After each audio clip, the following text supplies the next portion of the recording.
How to enter in BIOS in Windows 11. So I will show the perfect methods. There is a two methods, so I will show you the one by one. So if you are into the window, your window is active, then there is a one options. What we can do, you need to go in this window icon here. We need to go in that power button and we need to click on then start. But before you click on the start button, you need to click your left side shift on your keyboard and hold it. Okay, you need to hit your left side shift button on keyboard and hold it. Then you need to restart. Just click on that restart here. Okay, so I will show you. Okay guys, I just did this. I just hold the shift button and click that restart option. Now my PC are restarting. Let's wait.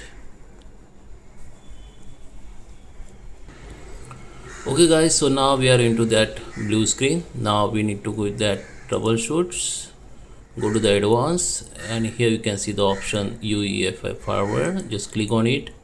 Now again you need to restart that computer to change the UEFI firmware setting. Okay, just restart it.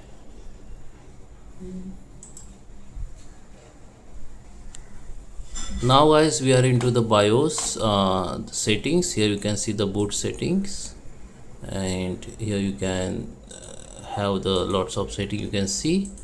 So it is depend upon your monitor. So this is my setting. So now what you can do, if you want to exit from here, you need to just click escape button from your keyboard, and you can exit without login. Like you can need to just click on yes. Okay, and if you want to save this, you need to click F10 or F11. So you whatever you have changes, it will be saved. Okay, for now I just exit it.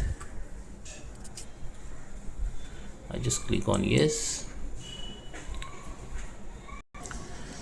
And the second method guys, while you restarting your PC, so on your bottom you can see the key, which is some keyboard, some PC has F12 and some PC has delete button. Okay, so you need to enter that button while you restarting your PC. This is the second method. Okay, you need to just restart your PC, then you will see the buttons options to go to in the boot setting. Okay, so you need to press that. It's maybe delete button or F12. Okay, so I hope you like this video. Please subscribe me. Thank you for watching.